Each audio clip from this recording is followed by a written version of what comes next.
Hello बच्चों, welcome to our YouTube channel. तो आज हम करेंगे स्टैंडर्ड 10 साइंस 1 का चैप्टर नंबर 1 जिसका नाम है ग्रेविटेशन। हम लोगों ने इसके 3 लेक्चर्स ऑलरेडी अपलोड कर दिए हैं जिसमें मैंने आपको पेज नंबर 1 से लेकर 6 तक सब कुछ एकदम ज्यादा डिटेल में एक्सप्लेन कर दिया है। आज हम करेंगे इसका लेक्चर 4। अगर आपने इसके पहले के वीडियोस नहीं देखे हैं तो अभी के अभी जाके देख लीजिए, क्योंकि आप अगर वो वीडियोस नहीं देखेंगे तो आपको ये चैप्टर आगे डिफिकल्ट लगेगा। यहाँ पे ऊपर एक लिंक आएगा, उस पर क्लिक कीजिए, आपको लाइन वाइज साइंस 1 के सारे वीडियोस मिल जाएंगे। शुरू करते हैं। आते हैं पेज नंबर 7 पे। अर्थ ग्रेविटेशनल फोर्स। इतनी देर हमने ग्रेविटेशनल फोर्स के ऊपर बहुत ज्यादा बात करी। हमको पता है कि अर्थ सारे ऑब्जेक्ट्स पे यूनिवर्स में ग्रेविटेशनल फोर्स लगाता है। सारे ऑब्जेक्ट्स एक दूसरे पे भी ग्रेविटेशनल फोर्स लगाते हैं। वो कहीं पे भी हो यूनिवर्स में, सब जगह दो ऑब्जेक्ट्स एक दूसरे पर ग्रेविटेशनल फोर्स लगाएंगे। Will the velocity of a stone thrown vertically upwards remain constant or will it change with time? ये प्रॉब्लम इमेजिन करो, उसमें ही सॉल्व हो जाएगा। अगर आप यहां पे खड़े हैं, ठीक है, और आपने जोर से ऊपर पत्थर फेंका, ठीक है, बहुत ताकत लगा के फेंका, तो स्टार्ट में वो बहुत स्पीड में जाएगा जाएगा जाएगा जाएगा जाएगा। बाद में क्या होगा ऊपर? अगर ऊपर फैन या सीलिंग या झाड़ कुछ नहीं है तो वो ट्राई करेगा कि जितना ऊपर जा सके जाएगा, लेकिन एक पॉइंट पे जाके वो रुक जाएगा। रुक के वहां पे आराम से बैठ के पानी नहीं पीता है, वो तुरंत एक सेकंड के लिए रुक के फिर वापस नीचे आना शुरू कर देता है और यहां पे आके गिर जाता है। करेक्ट?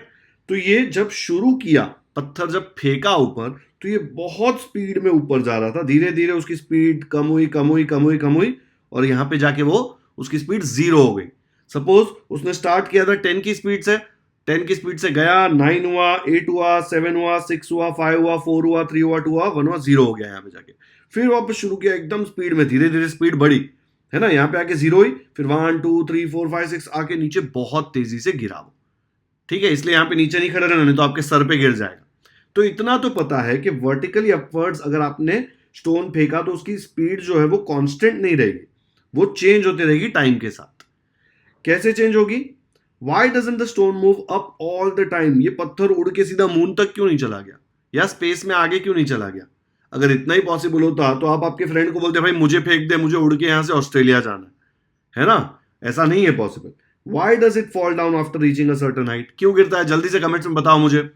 अगर इसका आंसर नहीं पता है तो फिर प्रॉब्लम है। 6 पेजेस हमने इसके ऑलरेडी कर लिए, आपको पता होना चाहिए कि वो पत्थर ऊपर से नीचे क्यों गिरता है, उसको कोई खींच रहा है। कौन खींच रहा है? लिखो कमेंट्स में। What does its maximum height depend on? Maximum height किसके ऊपर डिपेंड करती है? क्या पावर से फेंका है, और आपने इसका आंसर क्या लिखा? ग्रेविटेशनल फोर्स, जो अर्थ वो स्टोन पे लगा रहा था जब आपने वो पत्थर फेंका। ठीक है, यहां से जब वो ऊपर जाना शुरू किया ना, तब से ही अर्थ बोल रहा था अच्छा बेटा तो पत्थर फेंकेगा, मैं पत्थर को नीचे खींच लूंगा सेंटर की तरफ। ठीक है, लेकिन आपने बहुत ताकत लगाई, इसलिए स्टार्ट में तो आप जीत गए, तो पत्थर ऊपर गया गया गया गया गया, बट यहां तक जाते जाते आपने जो ताकत लगाई थी पत्थर में वो खत्म हो गई। फिर अर्थ ने स्माइल किया और बोला देखा एंड में तो मैं ही जीता, और पत्थर आके नीचे गिर गया क्योंकि अर्थ ने उसको खींच लिया अपनी तरफ। ठीक है, the earth attracts every object near it towards itself because of the gravitational force. ठीक है, सबको अट्रैक्ट करता है, कोई उसमें भेदभाव नहीं है। पत्थर फेंका, आदमी फेंका, प्लेन उड़ा, हर चीज। प्लेन जब ऊपर उड़ता है तो वो कंटिन्यूसली फ्यूल स्पेंड करता है, राइट, इसलिए वो ऊपर उड़ पाता है। आफ्टर अ पॉइंट अगर उसका फ्यूल खत्म हो गया तो प्लेन भी नीचे गिर जाएगा। The centre of mass of the earth is situated at its centre, so the gravitational force on any object due to the earth is always directed towards the center of the earth. ये start में first page पे Apple का example दिया था, तो मैंने आपको बताया था कि ग्रेविटेशनल फोर्स हमेशा towards the centre of the earth directed होता है। Because of this force, an object falls vertically downwards on the earth. अगर आपने उसको ऊपर फेंका तो वो नीचे गिरना ही है। ठीक है, similarly when we throw a stone vertically upwards, this force tries to pull it down and reduces its velocity. मैंने बोला स्टार्ट में आपने फुल ताकत लगा के फेंका, तब उसमें स्पीड थी क्योंकि आपने ताकत लगाई थी। पूरा दिन पत्थर फेंकते रहोगे तो आपका हाथ दुख जाएगा ना, इतनी ताकत आप में नहीं होगी। तो आपने स्टार्ट में उसको वेलोसिटी दी तो बहुत हाई थी, लेकिन धीरे धीरे धीरे वो कम हो गई बिकॉज अर्थ उसको खींच रहा था। Due to this constant downward pull the velocity become 0। एकदम हाई पॉइंट पे जाके उसकी वेलोसिटी 0 हो गई। After a while the pull continues to be exerted and the stone starts moving vertically downward. फिर वो ऊपर की जगह नीचे आना शुरू करेगा towards the centre of the earth under its influence. ठीक है, किसके इन्फ्लुएंस में? Earth's gravitational force. कहां से एक्ट करता है? सेंटर ऑफ द अर्थ से। ठीक है, अब इसमें कुछ सॉल्व एग्जांपल्स दिए हैं यहाँ पे। एग्जाम्पल 1 में बोला है calculate the gravitational force due to the earth on Mahendra in the earlier example. ठीक है, इनको भी महेंद्र सिंह धोनी बहुत पसंद है। महेंद्र सिंह धोनी का वेट मास उसमें दिया था 75 kg, वो इन्होंने ले लिया है। ये जो मास ऑफ अर्थ और रेडियस ऑफ अर्थ की वैल्यूज है ना, ये आपको दी होनी चाहिए। अगर नहीं दी है तो आप ये सॉल्व नहीं कर सकते। क्यों? बिकॉज ग्रेविटेशनल फोर्स कैलकुलेट करने का सिंपल सा फॉर्मूला था। क्या था? Gm1m2 upon r square. इसमें G का वैल्यू हमको पता है, वो भी लोग देते हैं, लेकिन हमको पता है 6.67 इंटू 10⁻11। M1 यहाँ पे हम ले सकते हैं किसको? अर्थ को। अर्थ का मास उन्होंने दिया होना चाहिए, बिकॉज आपके पास वेइंग स्केल नहीं है कि अर्थ को बोले अर्थ चढ़ जा वेइंग स्केल पे। नहीं कर सकते ना ऐसा, एस्टिमेट करना पड़ता है। तो एस्टिमेट आपको देंगे और 10th स्टैंडर्ड के लेवल पे आप एस्टिमेट नहीं कर सकते। M2 जो महेंद्र सिंह धोनी का है, ठीक है, और आर स्क्वायर, आर मतलब डिस्टेंस। तो अर्थ के सेंटर से बेंच पे यहां पे महेंद्र बैठा था ना, तो ये वाला डिस्टेंस मतलब radius of earth. Radius of earth भी उनको देना पड़ेगा, ये रहा यहां पे। तो सब कुछ दिया है, सिर्फ ये फॉर्मूले में सब्सटीट्यूट करना है और कुछ नहीं। उसने बोला ग्रेविटेशनल फोर्स, उधर ही समझ आना चाहिए कि F equal to Gm1m2 upon r square. सारी वैल्यूज दी है, सिर्फ सब्सटीट्यूट करके उसको सॉल्व करना है। ठीक है, तो यहां पे उसने सब वैल्यूज सब्सटीट्यूट कर दी। देखो, G के जगह पे 6.67 इंटू 10⁻11, M1 के जगह पे 75, M2 के जगह पे उसने 6 इंटू 10⁻24 डाला। उल्टा किया, देखा M2 75 है, फर्क नहीं पड़ता। इधर 75 लिखो और इधर ये लिखो, फर्क नहीं पड़ता। A इंटू बी करो या B इंटू ए करो, सेम होता है। ठीक है, मल्टीप्लीकेशन में। और नीचे R का स्क्वायर नहीं भूलने का। R क्या है? 6.4 इंटू 10⁻6 स्क्वायर। यूनिट्स याद रखना है इसमें। अगर ये किलोमीटर में दिया होता तो आपको मीटर में कन्वर्ट करना पड़ेगा। ठीक है, यूनिट्स में ही मेन खेल होगा इसमें। तो यहां पे इसको सॉल्व करना है। अब ये पूरा मैं आपको सॉल्व करके बताऊंगा ना वीडियो पे, तो 10 से 12 मिनट 15 मिनट इसी में चले जाएंगे। ठीक है, तो मैं अलग से सॉल्व कर रहा हूं, लास्ट में आपको पूरी स्क्रीन दिखा दूंगा। आप भी शुरू करो सॉल्व करना और ये आंसर लाना है। मुझे पता है सॉल्व एग्जाम्पल है, सॉल्व नहीं करोगे तो चलेगा, लेकिन मैं चाहता हूं आप सॉल्व करें ताकि आप कैलकुलेशन ब्रशअप कर ले। हो सकता है कोई दूसरे क्वेश्चन में इससे थोड़ा और इजी कैलकुलेशन है, लेकिन वो भी आपको नहीं आया बिकॉज आपने प्रैक्टिस नहीं किया। इसलिए प्रैक्टिस करो और ये आंसर लाना है। ठीक है, मैं आपको स्क्रीन बताता हूं मेरी, बट एक बार खुद से तो ट्राई करो ताकि ये इंडेक्स में जो नंबर्स है, नेगेटिव है, वो आप लोग हैंडल करना सीख जाए। बहुत ज्यादा मेहनत लगी है भाई ये सॉल्व करने में। आपको दिख रहा है जो एक्चुअल क्वेश्चन है उससे ज्यादा तो बड़ा रफ वर्क है। ठीक है, तो ये मैंने पूरा एक एक स्टेप करके बताया, लेकिन ये स्टेप मैं एक्सप्लेन नहीं कर रहा अभी बिकॉज बहुत टाइम चला जाएगा। तो ये इसका हाफ स्क्रीन है, आपको चाहिए तो स्क्रीनशॉट ले लो और बाद में खुद से एक एक स्टेप करके देखना कि मैंने किया क्या है और क्यों किया। नहीं समझ आए तो मुझे रफ में या कमेंट्स में आप बोल सकते हो। रफ में क्या बोलोगे, कमेंट्स में बोल दो मुझे, तो मैं हो सकता है इसका एक अलग से छोटा सा वीडियो डाल दूं कि ये कैलकुलेशन कैसे किया। ठीक है, ये फर्स्ट पार्ट है और ये इसका सेकेंड पार्ट है, और यहां पे नीचे ये डिवीजन और नीचे जा रहा है। नेक्स्ट करूं, ये उसका थर्ड पार्ट है। ये पूरा डिवीजन मैंने किया है और ये एक एक मल्टीप्लीकेशन मैंने ऊपर सॉल्व करके बताया। ठीक है, यहां पे देखो, ये एक एक मल्टीप्लीकेशन मैंने पूरा यहां पे सॉल्व किया हुआ है। डन, ये पूरा स्क्रीन है, खुद से कैलकुलेशन करो और ये आंसर लेके आओ। ये लास्ट में अप्रोक्सीमेशन किया, आंसर आया 732.78। अप्रोक्सीमेटली उसको बोल सकते हैं 732.78 है ना, 733 बोल सकते हैं। ठीक है, ज्यादा फर्क नहीं है, टेक्स्ट बुक में 733 दिया हुआ है। डन, तो यहां पे मैंने ये आंसर आपको बताया कैसे आता है 733 न्यूटन्स। ये जो लाइन लिखी है यहाँ पे, this force is 1.83 into 10⁹ times larger, ये कहां से आ रहा है?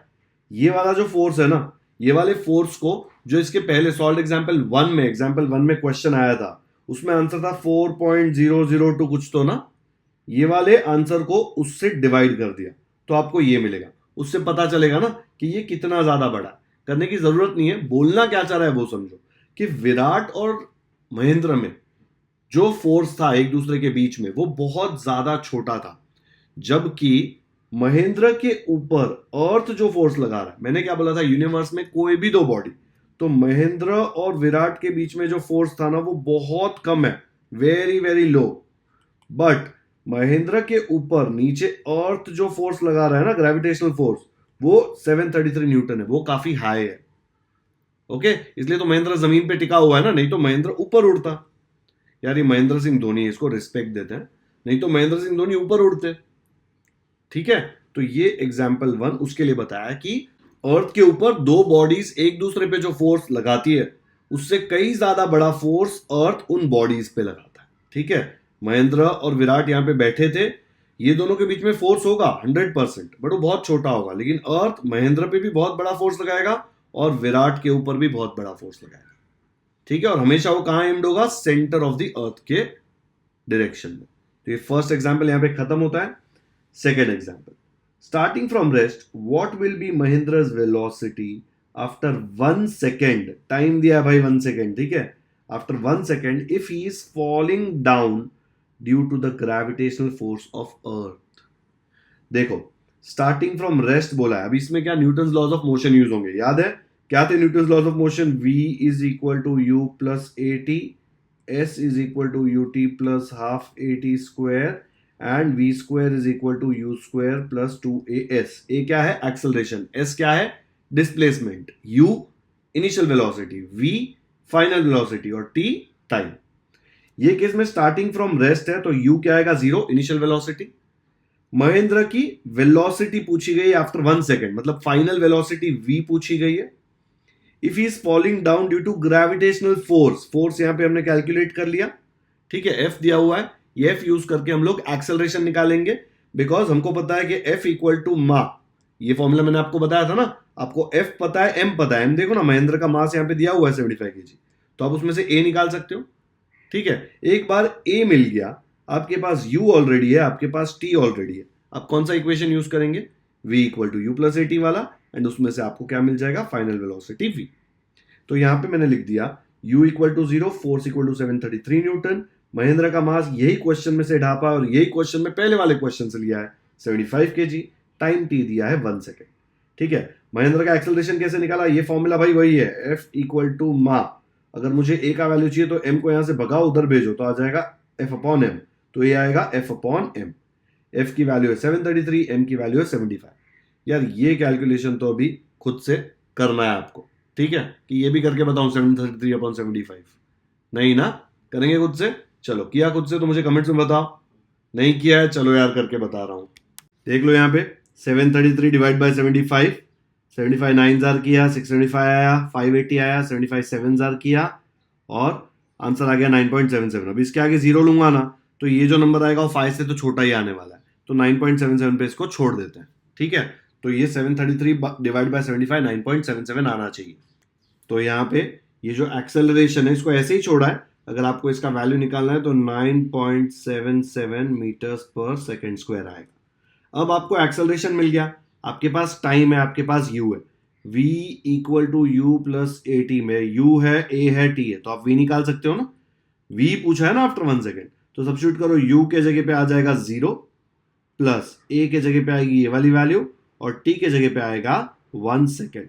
तो 0 प्लस 9.77 इंटू 1, 9.77 इंटू 1 आ जाएगा 9.77। ठीक है, तो दिख रहा है कितनी ज्यादा वेलोसिटी है ये, 10 मीटर पर सेकेंड, मतलब 100 मीटर की रेस ये ऑलमोस्ट 10 सेकेंड में खत्म कर देगा। ठीक है, उसेन बोल्ट जितना फास्ट नहीं है बट फास्ट तो है ना।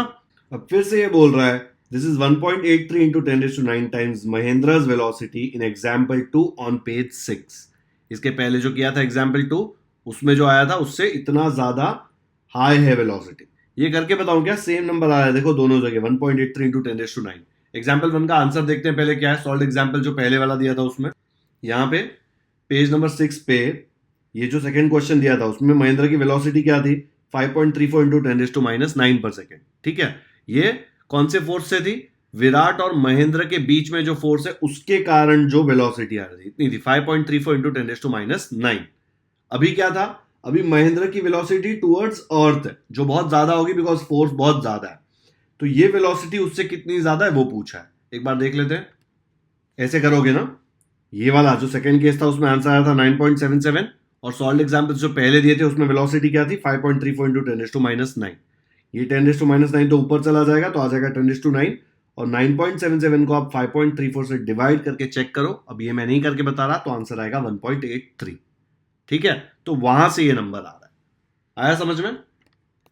क्यों दिया है बार बार ये नंबर? ये बताने के लिए कि भाई महेंद्र और विराट के बीच में जो फोर्स था उसके कारण जो वेलोसिटी है वो बहुत कम है, लेकिन महेंद्र और अर्थ के बीच में जो फोर्स है उसके कारण जो वेलोसिटी है वो उससे काफी ज्यादा है। कितनी ज्यादा? 1.83 इंटू 10⁻⁹, मतलब 183,000, 9 बार जीरो आ जाएगा। ठीक है, 7 बार, क्योंकि डेसिमल हटा दिया, लेकिन समझ में आया, बहुत ज्यादा, वो इंपॉर्टेंट है। ओके, आगे क्या दिया है? According to Newton's law of gravitation, every object attracts every other object. ये तो पता ही है हमको। Thus, if the earth attracts an apple towards itself, the apple also attracts the earth toward itself. अच्छा क्वेश्चन है ना? With the same force, अगर Apple यहां से गिर रहा है नीचे, क्यों गिर रहा है? बिकॉज अर्थ एप्पल पे फोर्स लगा रहा है, बट एप्पल भी तो अर्थ पे फोर्स लगा रहा है ना। एप्पल एक ऑब्जेक्ट है, अर्थ भी एक ऑब्जेक्ट है, यूनिवर्स में दोनों एक ऑब्जेक्ट है, दोनों एक दूसरे पे ग्रेविटेशन फोर्स लगाएंगे। तो why then does the apple fall towards the earth but the earth does not move towards the apple? ऐसा क्यों नहीं हो रहा कि एप्पल के फोर्स से अर्थ एप्पल पे गिर जाए? एप्पल तो अर्थ पे गिर रहा है, फोर्स सेम लग रहा है, तो भी अर्थ एप्पल पे गिर जाए, ऐसा क्यों नहीं हो रहा? ऐसा उसने पूछा है। दिमाग लगाना है आपको, क्यों ऐसा नहीं हो रहा बताओ मुझे। ये हमने पहले डिस्कस किया है ऑलरेडी। दोनों एक दूसरे पे यही फोर्स लगाएंगे, G m1m2 upon r square वाला फॉर्मूला है ना। तो एप्पल गिर रहा है अर्थ की तरफ, लेकिन अर्थ एप्पल की तरफ नहीं गिर रहा, ऐसा क्यों हो रहा है? देखो बच्चों, दोनों एक दूसरे को सेम फोर्स से अट्रैक्ट करेंगे, क्योंकि फोर्स के फॉर्मूले में G m1m2 आर स्क्वायर तीनों आएगा ना। देखो m1m2 आर स्क्वायर, अब फोर्स सेम है, लेकिन force equal to m a, acceleration का वैल्यू क्या आएगा? एक्सेलरेशन का वैल्यू आएगा F अपॉन एम। जब आप F upon m acceleration calculate करेंगे एप्पल के लिए, ठीक है, सेम फोर्स, एप्पल का मास तो बहुत छोटा है, तो एक्सेलरेशन बहुत हाई आएगा, ठीक है।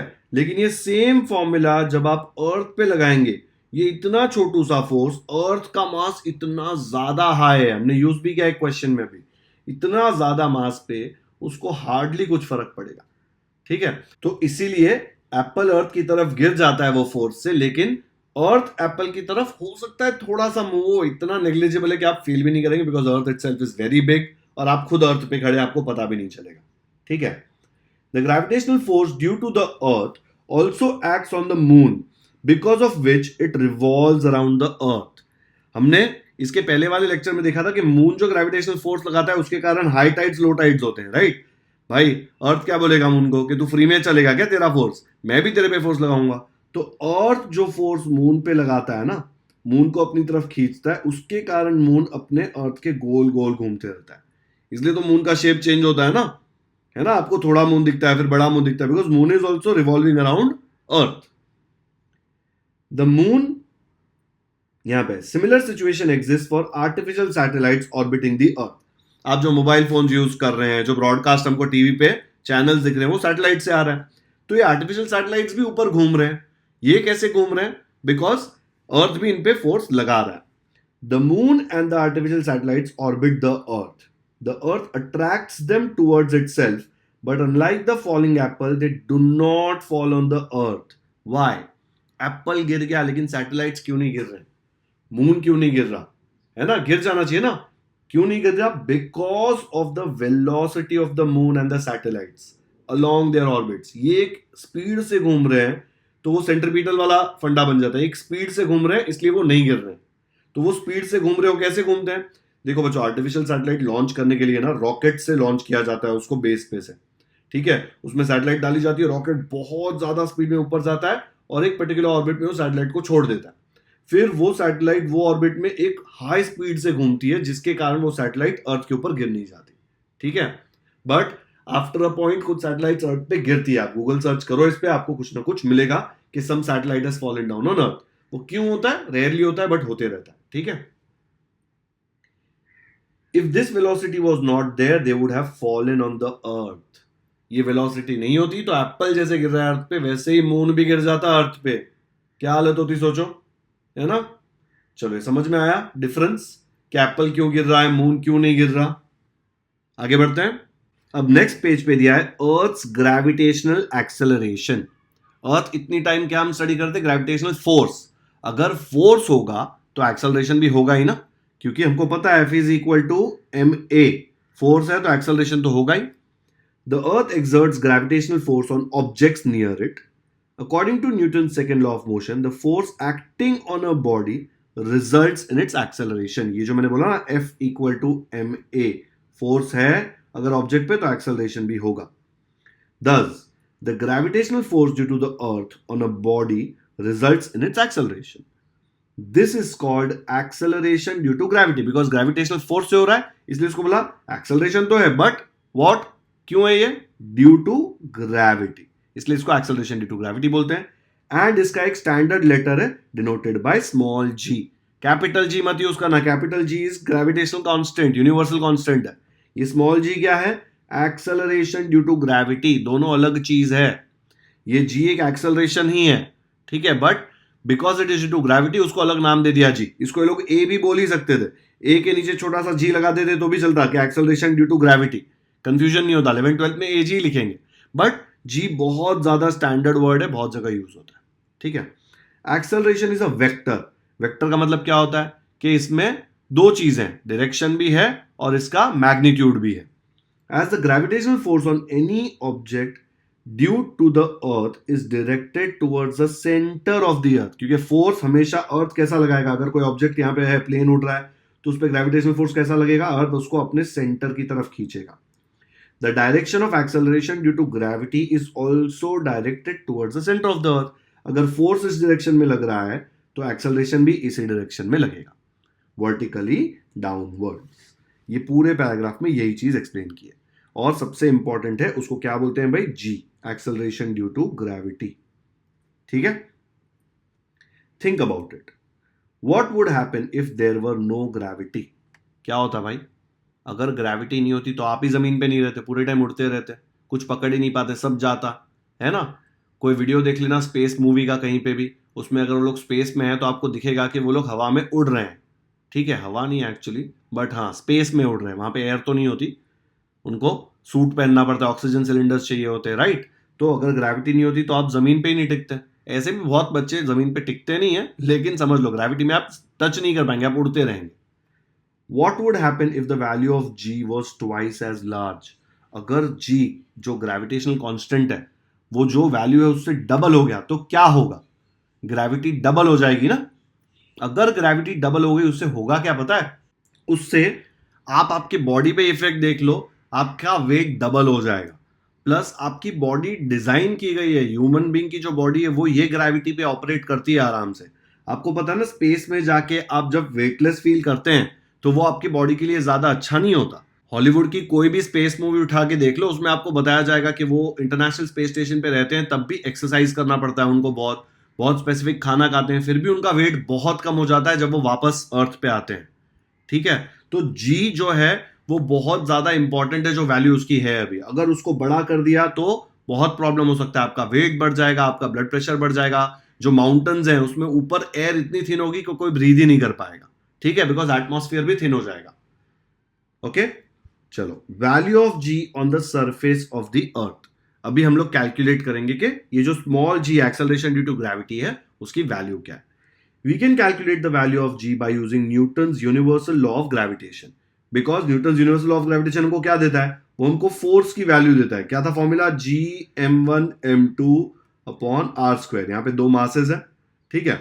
तो Newton's universal law of gravitation for a object of mass m situated at a distance r from the center of the earth, ठीक है। ये r हम लोग पता कर सकते हैं अर्थ का रेडियस निकाल के। The law of the gravitation gives F की वैल्यू है G m m upon r square. ये एम एम क्यों किया M1 M2 के जगह पे? क्योंकि दो ही मास है, हमको पता है। ये कैपिटल एम बड़ा एम है तो ये मास ऑफ अर्थ ले लिया। ये स्मॉल एम वो ऑब्जेक्ट है जिसका मास एम है, ठीक है। अब अकॉर्डिंग टू दिस, ये जो अर्थ ग्रेविटेशनल एक्सेलरेशन है इसकी वैल्यू क्या है? जी। और न्यूटन का सेकेंड लॉ क्या बोलता है?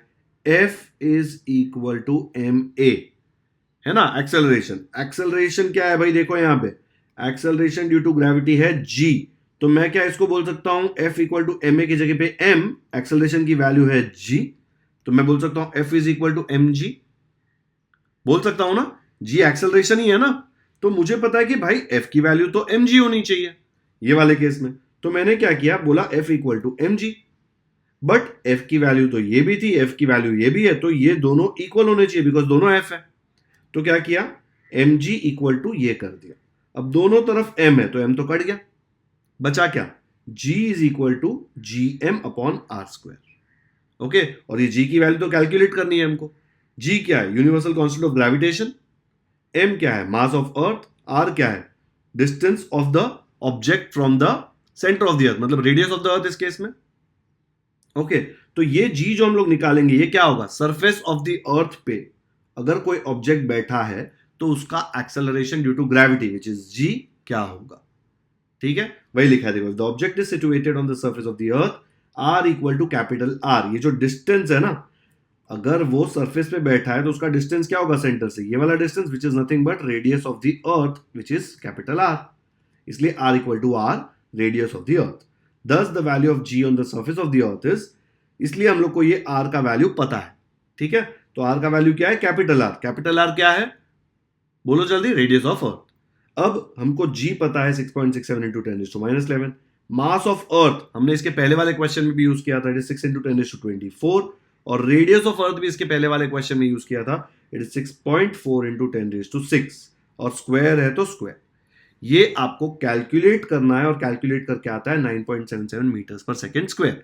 ये कैलकुलेशन मैंने ऑलरेडी कर दिया है स्टेप्स में, आपको बता देता हूं कैसे, देख लो यहां पे, इस चीज की वैल्यू मैंने पूरी आपको निकाल के दी थी, क्या आया था आंसर, 733, याद है ना, एक पूरा पेज भर के कैलकुलेशन किया था, ये और ये ऑलमोस्ट सेम है, डिफरेंस खाली एक नंबर का है 75, दिख रहा है, यहाँ पे ये है पूरा g, ये भी है 6 इंटू 10⁻24, ये भी है, नीचे ये स्क्वायर वाला टर्म सेम है, सिर्फ ये 75 एक्स्ट्रा है, तो अगर मुझे इसमें से 75 हटाना है तो मैं क्या करूंगा, मैं ये पूरे नंबर को अगर यहां पे से 75 हटा दिया, ठीक है, तो ये आंसर मिल जाएगा, अगर ये 75 हटाना है ऐसे तो हटा नहीं सकता मैं, करेक्ट, नहीं हटा सकता ना, तो मैं क्या करूंगा, ये पूरे नंबर को 75 से डिवाइड कर दूंगा, तो लास्ट में जब इसको 75 से डिवाइड करूंगा तो 75 कट हो जाएगा और ये मिल जाएगा, ठीक है, बट मुझे इसकी वैल्यू पहले से पता है, इसकी वैल्यू क्या थी, 733 न्यूटन्स, अब उसको किससे डिवाइड किया, 75 से,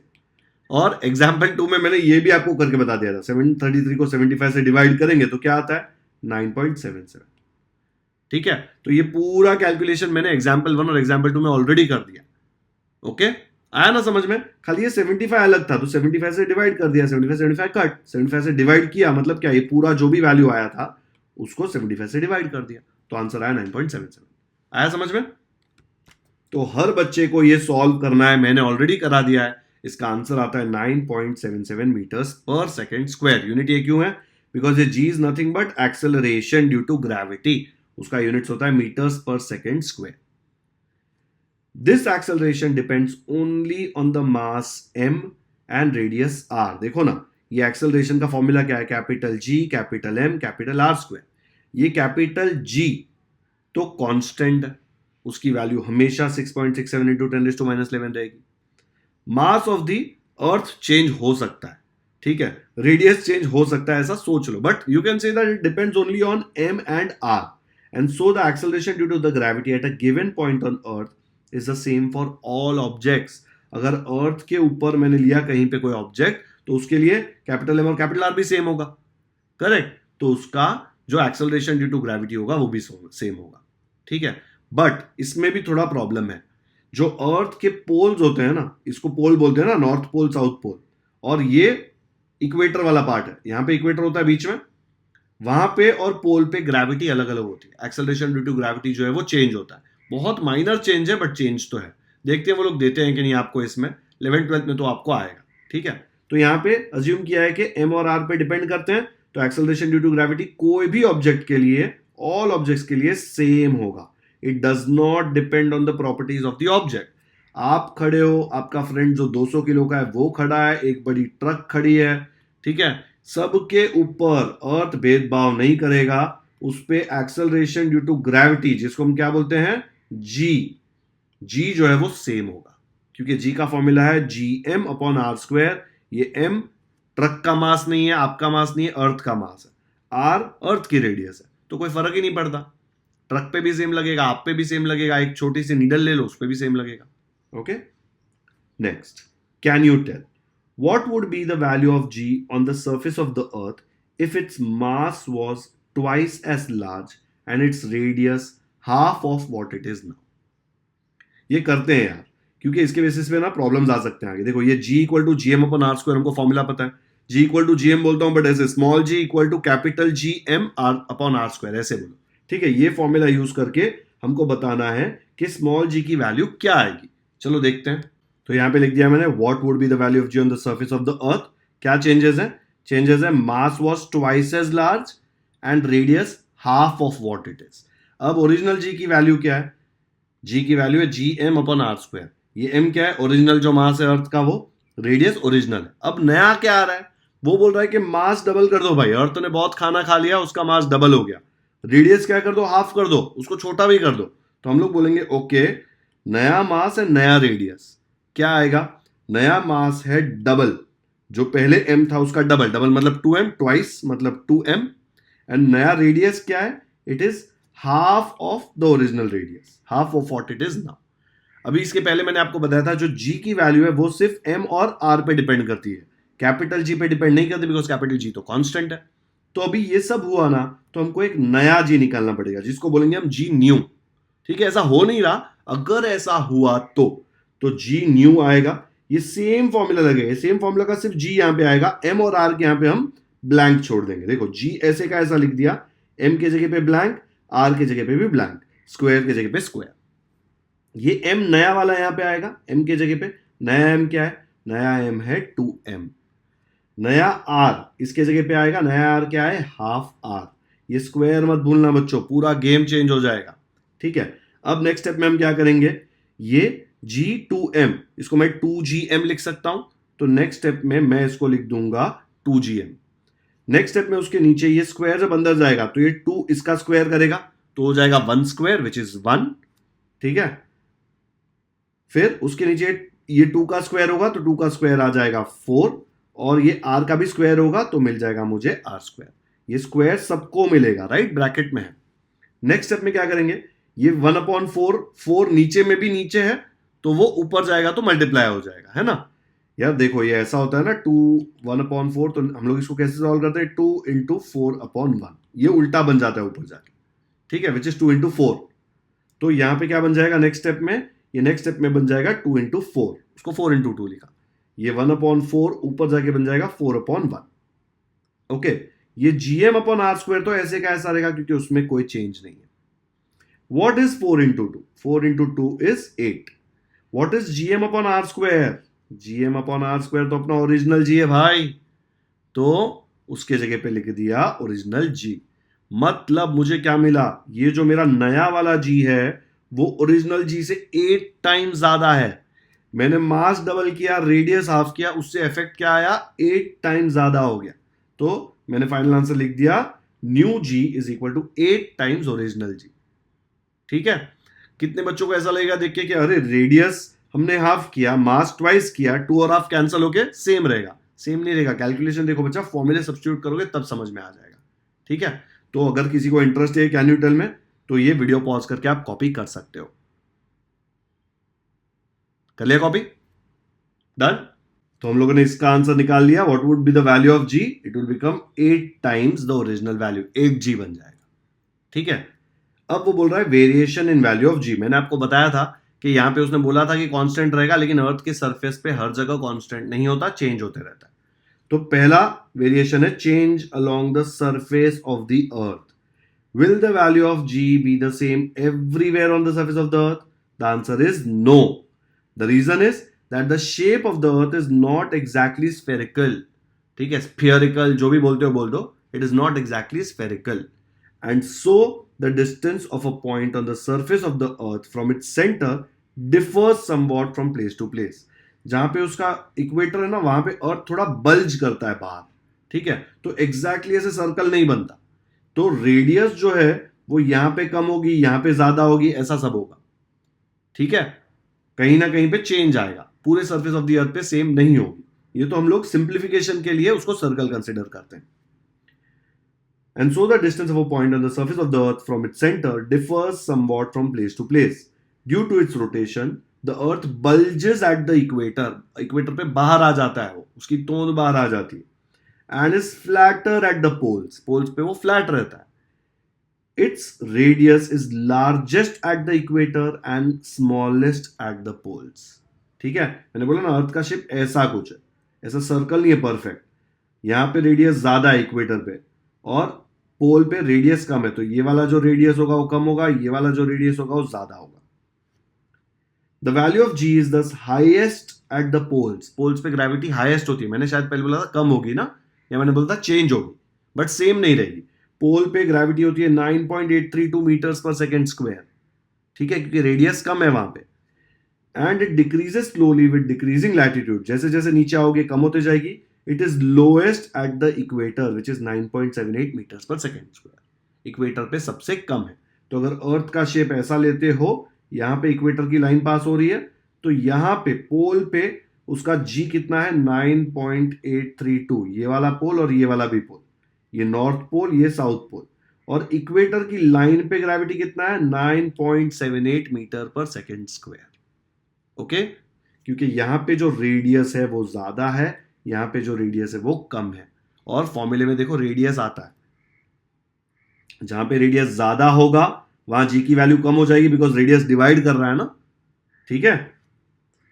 change with height, as we go above the earth surface the value of r in equation 5 increases. ये जो इक्वेशन 5 है यहां पे, जैसे जैसे आप अर्थ से ऊपर जाओगे, ठीक है, आप प्लेन में उड़ रहे हो यहां पे, तो अर्थ से ऊपर गए तो प्लेन तो काफी ऊपर है ना अर्थ से, तो ये रेडियस यहां तक की नहीं होगी। रेडियस मतलब क्या, सेंटर था ना, सेंटर से डिस्टेंस यहां तक का ये हो जाएगा, ठीक है। बट प्लेन इतना ऊपर नहीं उड़ता, बहुत बड़ा चेंज नहीं आएगा, चेंज आएगा बट इतना बड़ा नहीं। लेकिन और ऊपर रॉकेट में अगर आप बहुत ऊपर चले गए, बहुत ज्यादा ऊपर, तो ये आर बढ़ता जाएगा और जी कम होता जाएगा, ठीक है, बहुत ज्यादा ऊपर गए तो। क्यों? क्योंकि यार प्लेन कितना ऊपर उड़ेगा, अर्थ की जो रेडियस है वही कितनी ज्यादा बड़ी है, तो उसके मुकाबले प्लेन उतना ऊपर नहीं उड़ पाता। ओके, तो वो क्या बोल रहे हैं, the value of r in equation 5 increases and the value of g decreases. ये डिनोमिनेटर अगर यहां पे बढ़ा तो ये पूरा वैल्यू कम होगा ना, बिकॉज ये डिवाइड कर रहा है। अगर न्यूमरेटर बढ़ता है, एम बढ़ते जाता, तो जी भी बढ़ते जाता। डिनोमिनेटर बढ़ेगा तो क्या होगा, जी कम होगा, बिकॉज ये डिवाइड कर रहा है ना। इमेजिन करो यार, अगर आपके पास एक कैडबरी है, वो 2 लोगों में डिवाइड हो रही है, तो आपको ज्यादा टुकड़े मिलेंगे। अगर ये बढ़ा दूं मैं, 2 की जगह पे 10 कर दूं, तो सेम कैडबरी अगर 10 लोगों में डिवाइड होगी तो कम टुकड़े मिलेंगे ना, कम टुकड़े मिलेंगे, जी कम होता जाएगा, कम टुकड़े, ठीक है। डिवाइड करोगे कोई भी चीज ज्यादा नंबर से तो कम होती जाती है।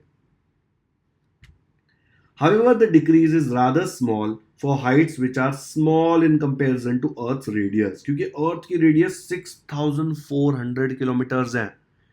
एरोप्लेन तो 10 किलोमीटर ऊपर उड़ता है यार, 6400 में और 6410 में ज्यादा डिफरेंस नहीं है, बहुत कम डिफरेंस है, तो कैलकुलेशन में बहुत बड़ा चेंज नहीं आएगा। इसीलिए जो change in the value of g होगा ना, नेग्लिजिबल होगा। On the other hand, when we consider an artificial satellite orbiting the earth, तो डिस्टेंस काफी ज्यादा होगा, क्योंकि सैटेलाइट तो बहुत ऊपर होती है। We have to take into account the change in the value of g due to the large change in the distance of the satellite from the center of the earth.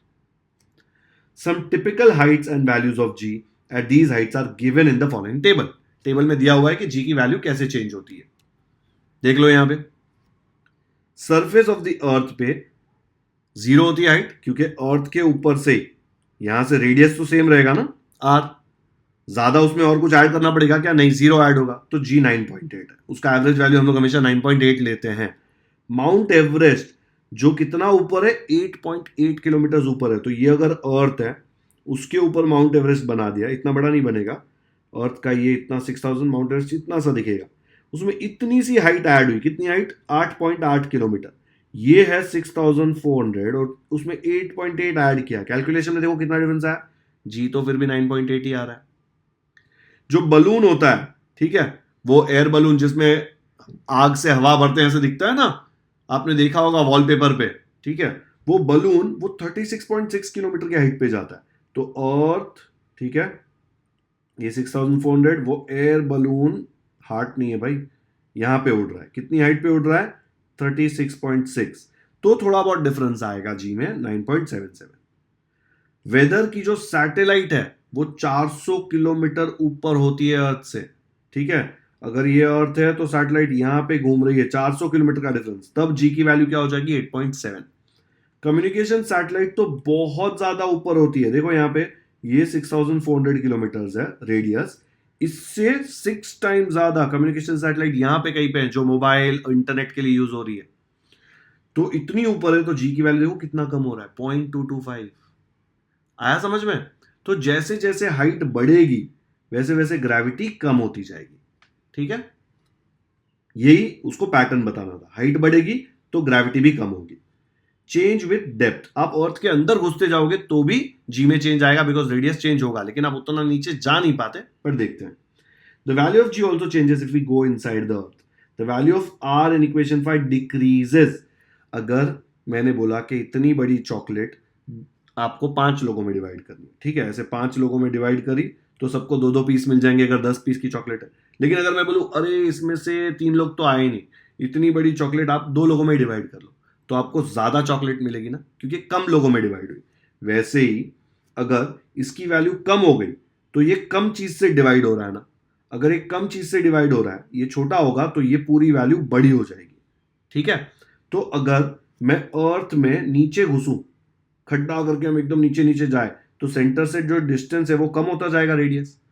Surface पे इतना distance है, लेकिन अगर खड्डा करके आप यहां तक पहुंच गए तो डिस्टेंस कम हो जाएगा, डिस्टेंस कम होगा तो ग्रेविटी बढ़ जाएगी। And one would think that the value of g should increase, ये होना चाहिए था फॉर्मूला के हिसाब से।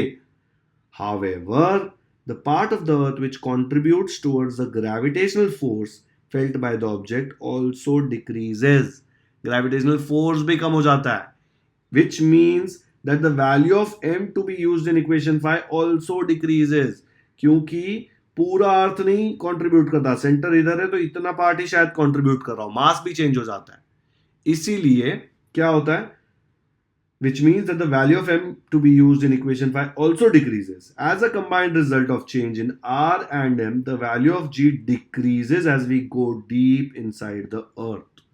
जी कम हो जाता है, बढ़ना चाहिए लेकिन कम हो जाता है, ठीक है। ये आपको पूछ सकते हैं कहीं पे भी। नॉर्मली रेगुलरली फॉर्मूले के हिसाब से देखें तो जी इंक्रीज होना चाहिए। क्यों इंक्रीज नहीं होता? बिकॉज अर्थ के अंदर जब आप घुसोगे तो ये वाला अर्थ का पार्ट जो है वो कंट्रीब्यूट नहीं करता मास में, तो आपका मास भी चेंज हो जाता है अर्थ का। इसीलिए जी की वैल्यू जो है वो डिक्रीज होती है इंक्रीज होने के बदले, ठीक है। आया समझ में चेंज विद डेप्थ वाला फॉर्मूला? चलो आज के लिए हम लोग यहीं पे खत्म करते हैं।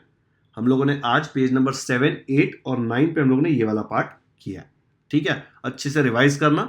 आज का लेक्चर यहीं पे खत्म करते हैं। वीडियो पसंद आया तो लाइक जरूर करें, इसका लिंक अपने दोस्तों के साथ व्हाट्सएप पर शेयर करें ताकि उनको भी ग्रेविटेशन अच्छे से समझ में आ जाए। आप मुझे इंस्टाग्राम एंड टेलीग्राम पे भी फॉलो कर सकते हैं।